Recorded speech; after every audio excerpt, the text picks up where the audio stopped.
खुलुमबाय बयनिसिमबो आंनि अननाय आरो सिबिनायखौ आंनि चेनेलनि नायगिरिफोरनिसिम। दिनै बर' इउटुबारफोरनिफ्राय बर' लिडारफ्रा सोलोंनांगौ जानानै दिनै गोनांथि जाना फैदों। बर' इउटुबारफोरनि जि नाजाबोनाय बे नाजाबोनाया हारिनि थाखाय जौगालु खामानि आवगायबोदों। बिनि थाखायनो बयबो बे भिडिअखौ अननानै नायलांगोन होननानै आङो बयनिसिमबो आसा खालामो। गिबियावनो आं दिनै बुंनो सानदों, जाहाथे आंनि बुंनायाव गोरोन्थि जायोबा बर' इउटुबारफ्रानो जा, जिखुनु जाया बर'फोरनि मोनफ्रोमबो दलहंगदानानो जा, हारिनि गेजेरावनो जा, आंबो सोलोंबाय थानाय सासे इउटुबाव माखासे बुंनो गोनां खोथाफोरखौ फंनैसो बुंहरनोसै होननायाव मालाबा फंनैसोआवनो बारा जालाङो।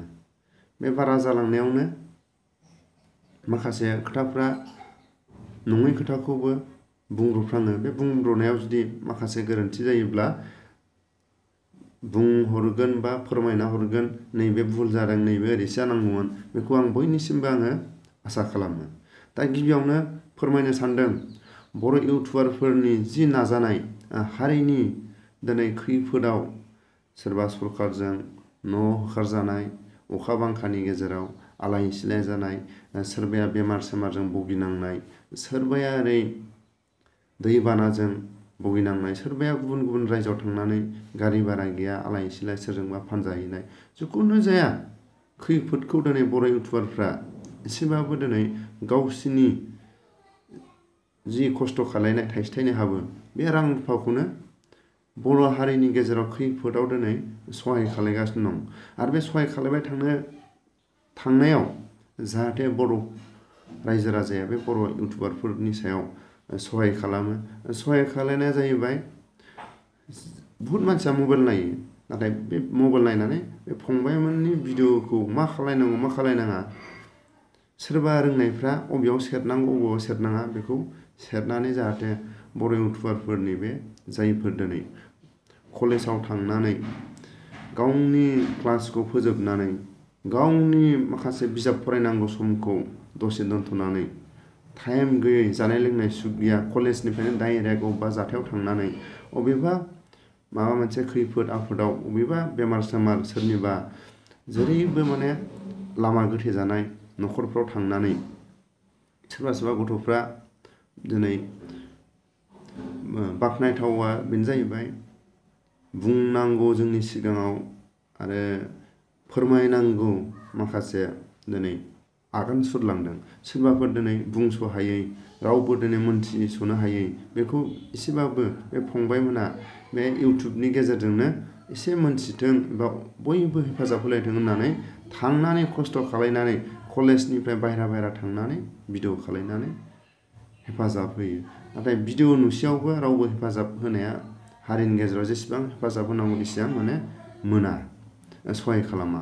बिनि थाखायनो दिनै जाय फंबायमोनहा खस्थ' खालायनानै गावनि जि थाइसे थाइनै हाबो बेखौनो होदेरनानै रायजो राजा सासे सानैया जुदि सहाय खालायनायखौ ज' खालायनानै दिनै सोरनिबा दिनै बेमार सेमारानो जा, सोरनिबा अबेबा गुबुन रायजोफोराव फानजाहैनाय, अबेबा आलाय सिलाय जानानै थानाय, सोरबा दिनै लेंग्रा लेंग्रियानो जा, सोरबा जानो ओंखाम मोनजायै, सोरबा माने दैबानाजों थानो ओंखाम बोथिसे सुख मोनजायै, दिनै बेफोराव गासिबो जेसेबां बर' हारिनि गेजेराव खैफोद आफोद जादों बेयाव जों दिनै फ्राय भाग जों नुदों बर' लिडारफ्रा उन्दुनानै थानायाव दिनै बर' इउटुबारफ्रा फोजाखांदों। बर' इउटुबारफ्रा जुदि फोजाखाङामोनब्ला बर' लिडारफ्रा सिरि मोननाय नङामोन। बेखौ बर' रायजो राजाया एसेबाबो बिजिरनानै नुदों बा खोनादों। बिनि थाखायनो बर' रायजो राजाया बर' इउटुबारफोरखौ दावगानो बा आवगायलांनो थाखाय हेफाजाब होनांगौ होननानै आं खावलायो। आरो जोंनि गेजेराव दिनै बर' इउटुबारफोरखौ जों दिनै नुयो, जोंनिनो गासैबो फंबाय, जाय फंबायमोनहा 5 बोसोरनिफ्राय बिसोरनि बैसोआ 24 बोसोरसिमल' जाहैगोन। अब्ला जों दिनै बै गथ'फ्रा हारिनि खैफोद, हारिनि हेफाजाब, बर' हारिया खौसे जानांगौ, दिनै बर' हारिया माबोरै जायोबा दिनै आवगायलांनो हागोन, माबोरै दिनै बर' हारिया खौसे जुदि आवगायोबा दिनै बर' हारिया गेरेमसा हारि जानानै थागोन, दिनै बे फंबायमोनहा दिनै नुदों, मोनथिदों आरो खावलायदों। आरो खावलायनायनि गेजेरजोंनो दिनै एसेबाबो बर' रायजो राजाया बर' इउटुबारफोरनि बा बर' रादाब बुथुमगिरिफोरनि बर' लिरगिरिफोरनि थ्रुयैनो दिनै एसेबाबो दिनै गेरेमसा महरखौ दिनै महर होनो थांगासिनो दं, दिनै आगान सुरगासिनो दं। बिनि थाखायनो अरायसम आंनि गोसो गोरबोनिफ्राय बर' इउटुबारफ्रा खौसेखौ खालायनो हागोन आरो बर' रायजो राजानि खैफोदखौ हेफाजाब होलांबाय थानो हागोन होननानै आं दिनै नुहुरदों। आरो लोगोसे आङो जोबथारनायाव खावलायो बर' इउटुबारफोरनि थ्रुयैनो बर' लिडारफोरनि सानस'नो हायै माखासे ओरैबो हाख'वा ओरैबो हाख'वा दिनै जाय बर' लिडारफ्रा दिनै सरकारनि बिबान लादों बिथांमोना दिनै बर' रायजो राजानि दिनै गांनाय उखैनायखौ दिनै सरकारनि माखासे जि हाबाफारि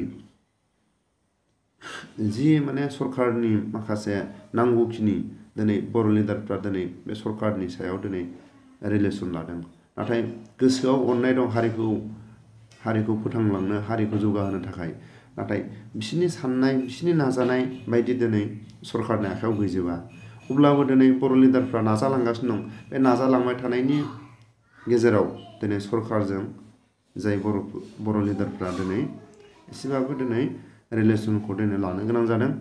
दिनै बर' लिडारफ्रा दिनै गोसोआव हारिनि दिनै जौगानाय आरो हारिखौ फोथांनायनि थाखाय दिनै बिसोरनि गोसो गोरबोआव हाजासे बिसोरनि थैया अरायसम हारिखौनो अननाय दं, नाथाय दिनै माखासे सरकारनि सायाव खामानिखौ मावनो गोनां जायो। बिनि थाखायनो दिनै बर' लिडारफ्रा जि खामानिखौ मावलांबाय थादों आरो बर' लिडारफ्रा दिनै अबेबा खोथाखौ दिनै मालाबा समाव बुंनो हाया आरो माखासे अबेबा समाव थांस्लाबनो हाया, दिनै मोनसे सरकारनि बेन्दोङाव दं। बिनि थाखायनो बर' रायजो राजाया बर'फोरनि फिसा फिसौ संगठनफ्रा आरो बर' इउटुबारफ्रा जाहाथे बर' लिडारफोरनि सायाव बे फंबायमोनहा जाहाथे बिसोरनि सायाव गाज्रि सोमखारिया, बुंनांगौ टाइमाव बुंबाय जोब्बाय, बेखौनो जुदि खनले होनांगौ बे नङा। अबेबा समाव गाबखांनायाव बा रागा जोंनाय टाइमाव अबेबा खोथाया ओंखारो, बे फंसे बुंनायाव दिनै बुंबाय जोब्बाय, दिनैनिफ्राय बेखौ थैजासिम होलांबाय थानांगौ आरो मास मोनसे सप्तासे होलांबाय थानांगौ बे नङा। जि सानसेयाव रायबाय जोब्बाय गैला। आरो बर' लिडारफ्राबो सोरनिबा दुखुनि समाव माबा मोनसे गोसोआव थानो हायियाव बुंफ्लांबाय आरो हारिनि जानानै बर' इउटुबारफ्रा सोमखारिफ्लांबाय, सोरबा निउसफोरा सोमखारिफ्लांबाय, सोरबा सासे बेक्तिगतफ्रा गावनि गामिनि बा जाथिनि जानानै सोरबा लिडारफोरखौ सोमखारिबाय। बेयाव लिडारफ्राबो हजम खालामनो हानांगोन आरो लिडारफ्राबो हजम खालामनानै खामानिखौ सिंजों सरकारनिफ्राय हारिखौ जौगाहोनो थाखाय खामानिखौ मावलांबाय थानो नाजानांगोन आरो नाजाबाय थादोंबो। जेसेबां बर' लिडारफ्रा सिंजों हारिखौ जौगाहोनो थाखाय नाजादों, नाथाय सरकारनाव जि जाथिखौ जौगाहोनो थाखाय माखासे बिसोरनि लामा गैया, बे लामाया माने सरकारनियाव गुसुं गोलाव लामा गैया। जाथिनि साननाय बायदि गोलाव लामाखौ सरकाराव थायोबा नुहुरा। दिनै बेनि थाखायनो बे गुसुं लामाखौ गोलाव खालामनो थाखाय बर' लिडारफ्रा नाजालांबाय थाथों आरो बिसोरो दिनै सरकाराव थानाय मानसिफ्रा दिनै गावजों गाव माखासे खोथाखौ बुंलायनो गोनां जायो, जाहाथे बे गेजेराव जायफ्रा सरकाराव दं बेयाव बर' इउटुबारफ्रा आरो बर' रायजो राजाया बारा हाबसनबाय थानाङा। जाय बर' लिडारफोरनि सायाव खामानिखौ मावनो थाखाय सम हो आरो खाबु हो। फंफा फंनै बुंनायाव बुंबाय, बर' लिडारफ्राबो हजम खालामबाय, गनायनानैबो लाबाय आरो उन्दुबाय थानायाव सिरिबो मोनबाय। बेखौ जों दिनै नुदों। दिनै बर' लिडारफ्रा सिरि मोननायनि दारैनो दिनै बर'फोरनि खैफोदाव एसेबाबो सहाय खालामनो हादों। बै समाव माने जों दिनै नुवामोन खैफोद आफोदाव सहाय खालामलायनाय, नाथाय जों दिनै बर' इउटुबारफोरनि दारैनो दिनै लोब बर' रायजो राजाफ्रा हेफाजाब होलायबाय थानायखौ जों नुदों आरो अरायसम हेफाजाब होलायनाया जाफुंसारथों आरो जौगालांनो हाथों। आरो बर' इउटुबारफोरनिफ्राय बर' लिडारफ्रा माखासे सोलोंनांगौ जानानै दिनै जों नुहुरदों आरो सोलोंनांगौबो आरो दायथ'खौबो होनो गोनां जागोन। बर'फोरनि खामानि मावनो गोनां खामानिफ्राव बर' इउटुबारफोरनि गेजेरनिफ्राय मोजां गथ'फोरखौ दिनै बिबानबो होनो गोनां बायध'था जागोन।